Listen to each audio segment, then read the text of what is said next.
सबसे पहले उन सभी महापुरुषों को नमन अर्पण करता हूं जिन्होंने हमारे हक और अधिकार की लड़ाई लड़ी। मंच पर उपस्थित सभी मान्यवर और जिनके आमंत्रण पर मैं यहाँ पर आया हूँ, तो हमारे करीब, हमारे दोस्त और इस विषय में हमेशा हमें लीगल गाइडेंस देने वाले मनोज कुमार जी, मंच पर उपस्थित बनते सुमित रतन जी, महातिरा जी और यहाँ पर उपस्थित सभी मेरे भाइयों को, बहनों को और माताओं को राजरत्न अम्बेडकर का जय भीम। आज हम लोग यहाँ पर बहुजन मैत्री सम्मेलन और संविधान सम्मान की महासभा से यहाँ पर इकट्ठा हुआ। ये कोई राजनीतिक कार्यक्रम नहीं है।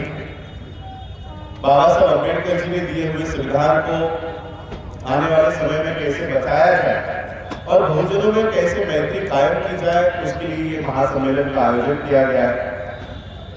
बहुजन मैत्री इस देश में कायम करने के बाद क्या हासिल हो सकता है, इसका एक जीता जागता उदाहरण हमारे इतिहास में है, हमारे सामने है। आज 17 दिसंबर है। कुछ दिनों बाद 1 दिसंबर को महाराष्ट्र के भीमा कोरेगांव में बहुत लोग उस शौर्य स्तंभ को अभिवादन करने के लिए जाते हैं।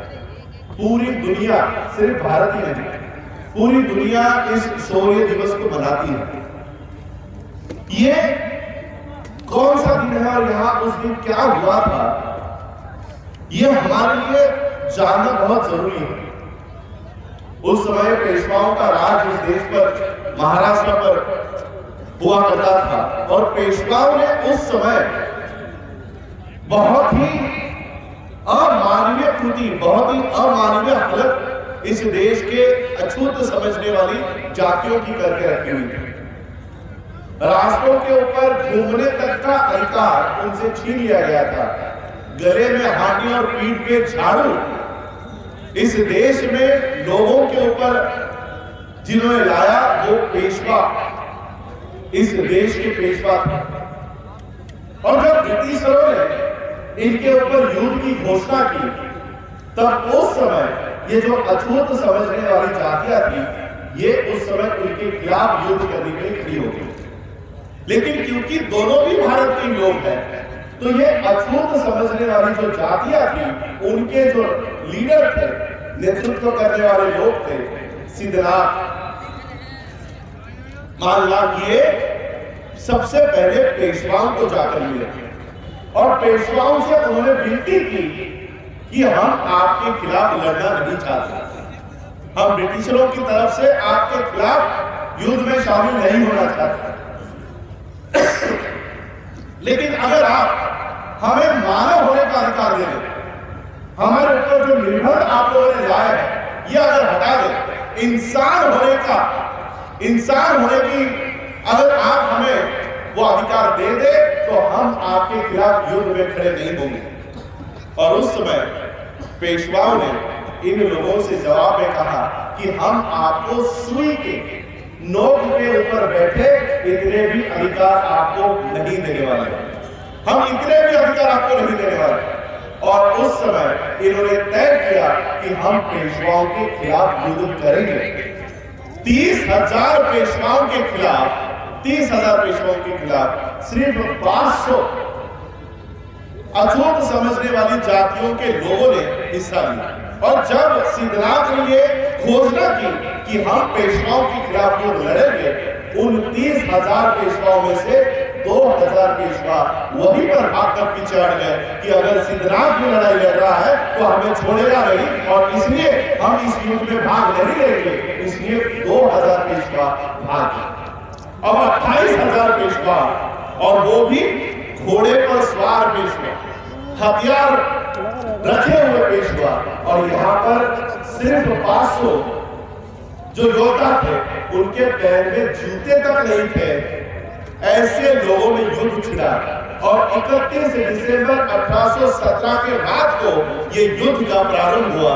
पूरी रात भर ये युद्ध भीमा कोरेगांव के नदी के पात्र में ये युद्ध चलता रहा। 28,000 पेशवाओं के खिलाफ सिर्फ 500 अछूत समझने वाली जातियों के लोग लड़े। वो इसलिए नहीं लड़े क्योंकि ब्रिटिशरों को जीतवाना था, वो इसलिए लड़े क्योंकि उनके आत्मसम्मान का ये सवाल था और आत्मसम्मान के लिए उन्होंने रात भर लड़ाई की और 28,000 पेशवाओं को मार गिराकर पूरे देश से पेशवाई को खत्म कर दिया, पेशवा के राज को खत्म कर दिया।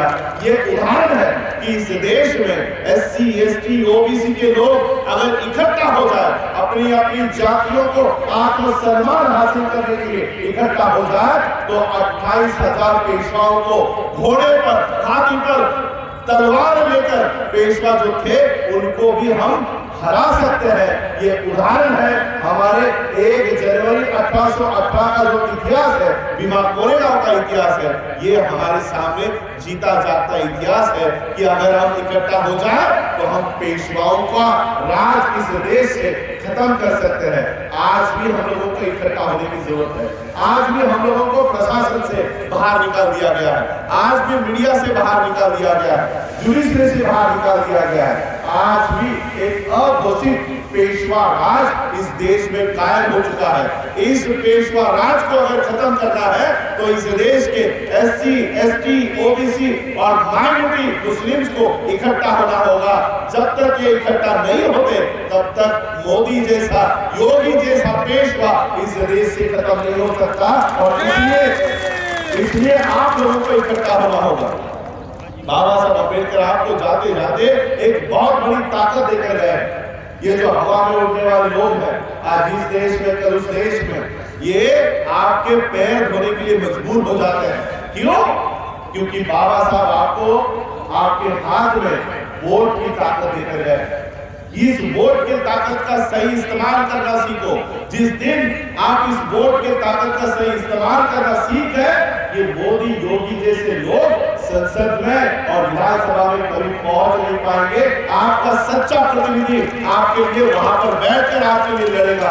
ये ताकत बाबा साहब आपके लिए देकर गए। मेरे पास ज्यादा समय नहीं, जिस तरह से आज मैं ये मंच पर देख रहा हूं, स्वामी अग्निवेश जी के आज अध्यक्षता में संविधान सम्मान की ये महासभा हो रही है। यही संविधान की ताकत है। ये संविधान ना हिंदुओं के लिए है, ना मुसलमानों के लिए है, ना क्रिश्चियनों के लिए है, ना बौद्धों के लिए है। ये संविधान भारत के लोगों के लिए है। पहला संविधान का पन्ना, we the people of India, हम भारत के लोग। ये संविधान हर उस आदमी के लिए है जो इस देश में हक वंचित है, हर उस आदमी के लिए है जो निहत्ता है, विशाल है। इस हर आदमी के लिए ये संविधान है। और सही मायने में आज संविधान का ये महासभा जो यहाँ पर हो रही है, जिस मंच पर आज हम यहाँ पर बैठे हुए हैं, सही मायने में आज इस संविधान का भी सम्मान होते हुए दिखाई दे रहा है। बाबा साहब अम्बेडकर जी का एक प्रसंग आपको बताना चाहूंगा। इसी तरह का मंच के भी बाबा साहब के दोस्त हुआ करते थे, वो भी बैठे हुए थे। तो बाबा साहब अपने स्पीच के लिए खड़े हुए और स्पीच में बाबा साहब ने कहा कि जिस तरह से आज इस मंच पर SC, ST, OBC, माइनॉरिटी मुस्लिम के लोग यहाँ पर बैठे हुए हैं, अगर इस तरह की दोस्ती, इस तरह की मैत्री अगर आप लोग करो तो ये जो मुखर्जी यहाँ पर बैठा हुआ है, ये जो ब्राह्मण समाज के लोग यहाँ पर बैठे हुए हैं, तो ये भी आपके जूते के फीते खोलने में गर्व महसूस करेंगे। इतनी ताकत आपके एकता में है, मैत्री में है। और यही मैं संदेश आप लोगों को देना चाहता हूँ।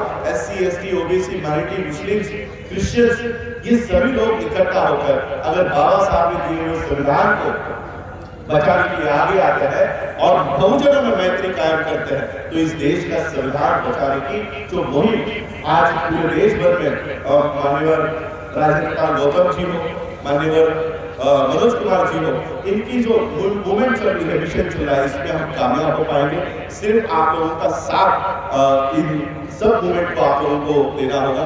क्योंकि मुझे तुरंत निकलना है, 2:30 पर मुझे यहाँ से निकल जाना चाहिए था, क्योंकि 8 बजे की मेरी फ्लाइट है। इसलिए अधिक मैं आप लोगों को संबोधन नहीं कर पाऊंगा, लेकिन एक उम्मीद मैं आप लोगों से आशा और विश्वास व्यक्त करना चाहूंगा। बाबा साहब अम्बेडकर जी ने जो अधिकार आपको दिया है 2024 में, इसका सही इस्तेमाल करना। देखिए, एक बयान इस देश के होम मिनिस्टर ने दिया हुआ।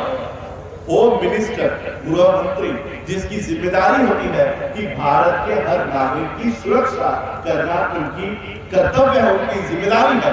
वो एक गृह मंत्री भारत का इलेक्शंस में, दिल्ली के इलेक्शंस में ये बयान देता है कि ईवीएम में बीजेपी का बटन इतने जोर से दबाओ कि हर मुसलमान को करंट लगना चाहिए। ये बयान इस देश का होम मिनिस्टर दे रहा है। कौन? जिसके ऊपर भारत के लोगों की सुरक्षा की जिम्मेदारी है, वो मंत्री, गृह मंत्री भारत के मुसलमानों को मार डालो या उनको करंट लग जाए, ऐसा कृत्य करो, ऐसा बयान देता है। हम लोग बुद्ध को मानने वाले लोग हैं, बाबा साहब को मानने वाले लोग हैं, इसलिए हम ऐसा बयान नहीं देना चाहते।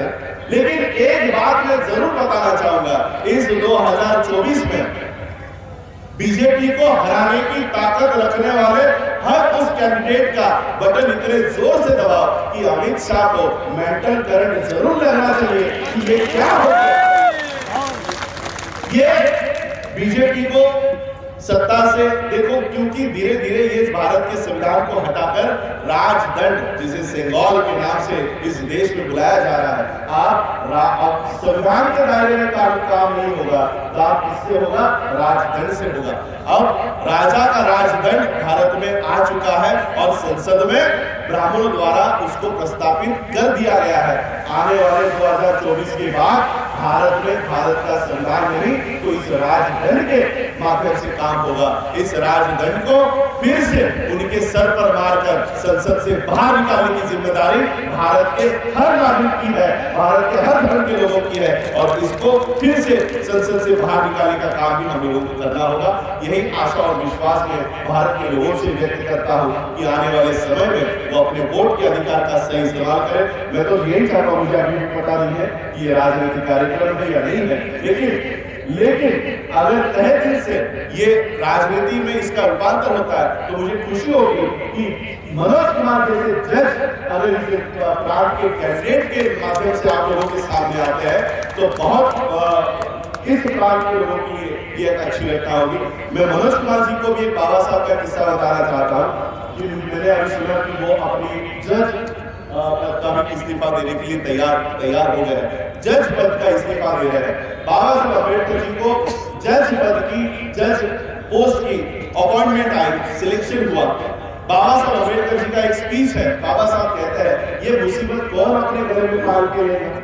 सुबह 10 से 5 बजे तक आगे कोर्ट के रूम में बैठा रहा तो मैं मेरे समाज की लड़ाई कब लड़ूंगा। आप अगर मनोज कुमार जी इस जज पद को ठुकराकर समाज की लड़ाई लड़ने के लिए उतर रहे हैं तो हमें उनका स्वागत करना चाहिए कि जज मनोज कुमार जी अब कोर्ट में बैठकर सिर्फ किसी के झगड़े, किसी को न्याय देने का नहीं तो समाज को रास्तों के ऊपर उतरकर समाज को न्याय देने का काम भारत की संसद से करेंगे। ये काम बहुत सराहनीय है। मैं उनकी भी तारीफ करता हूं कि अगर ये स्टेप को उठाते हैं तो मैं उनके तहे दिल से स्वागत करता हूं। बाबा साहब के परिवार के सदस्य होने के नाते मैं उनके स्टेप का जरूर स्वागत करूंगा कि बाबा साहब के मिशन पे वो यहाँ पर आए। मैं आप लोगों का आभार व्यक्त करता हूँ कि आपके समय में से आप लोगों ने मुझे समय निकाल के दिया, आप लोगों ने भी मुझे सुना, उसके लिए आप सभी लोगों का आभार व्यक्त करता हूँ और अपनी वाणी को यही विराम देता हूँ। आप लोगों ने मुझे सुना, उसके लिए धन्यवाद, आभार। जय भीम, नमो बुद्धाय, जय भारत, जय संविधान।